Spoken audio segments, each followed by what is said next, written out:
Fala rapaziada, bora para mais um vídeo aqui no nosso canal. Então, por favor, vem comigo, já deixa aquele like, se inscreve aqui no canal e bora pro vídeo.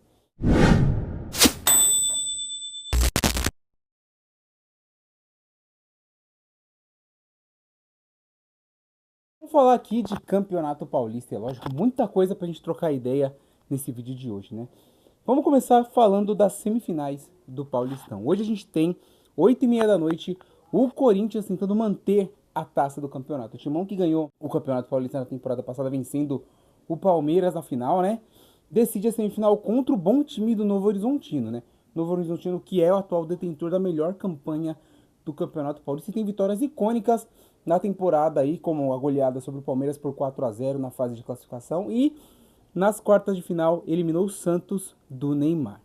E o Corinthians, que vem, como eu falei, para defender o título, aí, o bicampeonato do Campeonato Paulista, o Timão, que está envolvido na negociação de Jesse Lingard.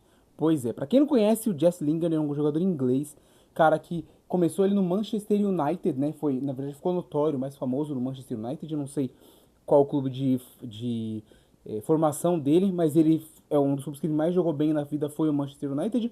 Jogou Copa do Mundo pela seleção inglesa e atualmente estava longe ali do grande cenário do futebol europeu, estava na Coreia do Sul, no time do CUFC.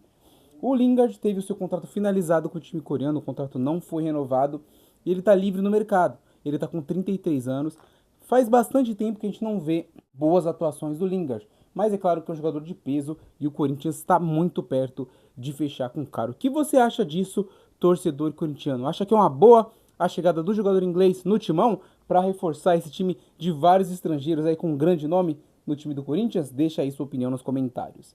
Amanhã, né, no Allianz Parque a gente tem o Choque Rei. Temos Palmeiras e São Paulo no estádio do Palmeiras. O time do Palmeiras que, curiosamente, depois da partida contra o São Paulo, né, o time do Palmeiras tinha começado a temporada não muito bem, meio irregular, e depois do jogo contra o São Paulo, uma grande vitória para cima do Tricolor por 3-1. O Palmeiras cresceu muito na temporada e vem jogando muito bem. É o atual líder do Campeonato Brasileiro, foi a segunda melhor campanha no Campeonato Paulista até aqui e vem forte contra o São Paulo como favorito nessas semifinais. Pelo outro lado, o Tricolor Paulista que começou o ano numa crise sem precedentes, né? Também depois do jogo contra o Palmeiras que obteve melhora. O São Paulo foi derrotado pelo Palmeiras, mas fez um bom primeiro tempo naquela ocasião, né?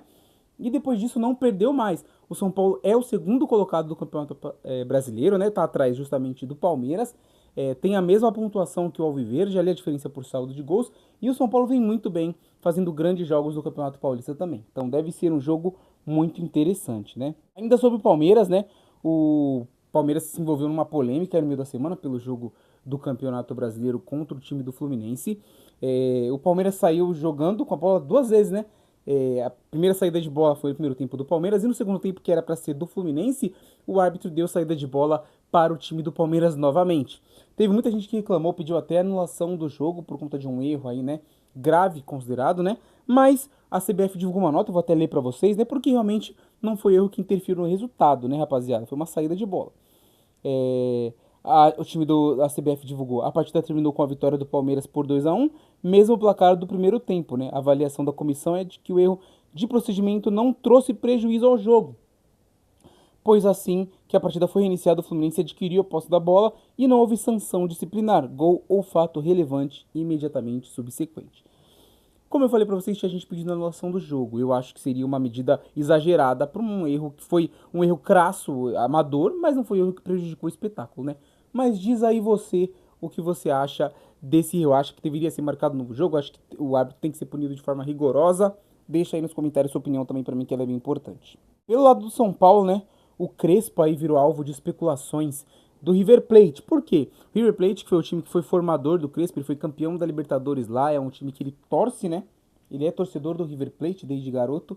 E o Crespo estava sendo sondado, porque o River Plate não vai continuar com um técnico histórico e multicampeão, tanto como jogador e como treinador, Marcelo Gallardo. O Gallardo não teve contrato renovado, não fez umas últimas temporadas boas, nem lá na Arábia Saudita e nem aqui no River, e vai deixar o comando do time do River Plate. E aí o Crespo seria um dos nomes sondados pelo time argentino para assumi-lo.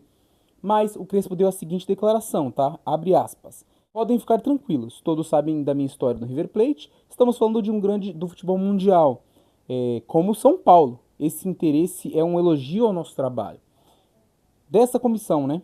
Fico muito tranquilo e focado no São Paulo, sei onde estou e que o clube merece gente focada. É isso aí, Crespo deve ficar no São Paulo, tá muito feliz. E diz aí, torcedor São Paulino, o que você achou disso? Acho que o Crespo tá fazendo um bom trabalho, ele teve uma certa turbulência, principalmente do final da temporada passada pro começo dessa, mas tá num momento muito bom o Argentino Crespo, que já foi campeão paulista no São Paulo, né?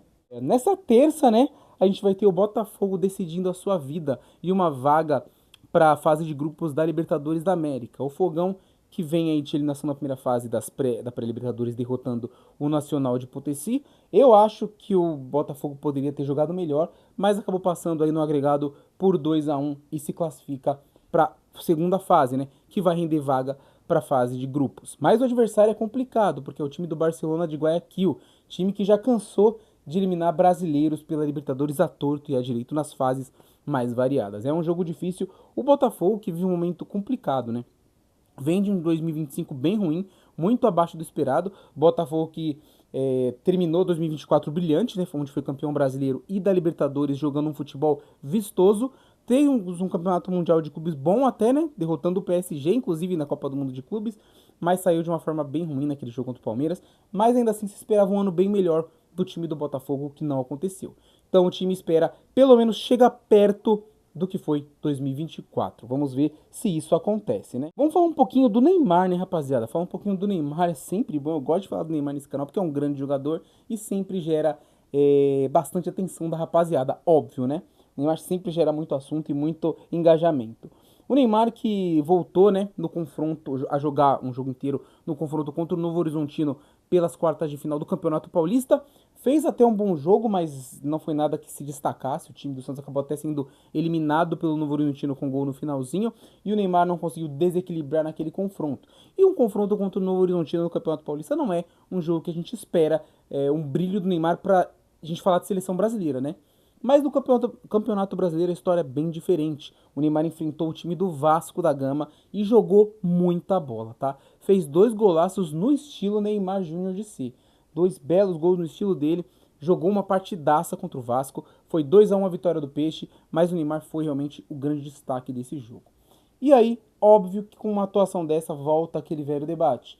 O Neymar deve ou não ser convocado para a Copa do Mundo de 2026. Óbvio que estamos falando de jogador de classe mundial. Tem o que eu bato na tecla sempre é a intensidade do Neymar. Óbvio que talento ele tem e nenhum jogador no Brasil atualmente, jogando aqui ou na Europa, tem o nível técnico do Neymar. Mas a gente precisa ter outras coisas numa partida de futebol. Óbvio que o Neymar é um cara que no momento ele pode desequilibrar? Óbvio que sim. Isso vai precisar ser olhado com atenção. Rapaziada, um jogo, claro, e contra o Vasco, que não tá vivendo um bom momento, tá? É a avaliação para parâmetro de você chamar o Neymar para a Copa? Acho que ainda não. A gente precisa do Neymar com sequência. E óbvio que eu particularmente, estou torcendo para que o Neymar venha com tudo, mas ele precisa ter sequência de jogos importantes com a camisa do Santos, tá? Em todos os aspectos, liderança, técnico e físico. Precisa ter tudo isso para um cara como o Neymar. E aí a gente tem esse grande debate, onde muitos dizem que ele já deve ser convocado por conta dessas atuações, não precisa provar nada, e outros que dizem que tudo fica na conta do hipotético Neymar, aquele Neymar que foi lá atrás do que poderia ter sido Neymar, né? E que nunca vai ser. E você, tá de que lado? Deixa aí nos comentários para eu saber da sua opinião sobre o Neymar Júnior.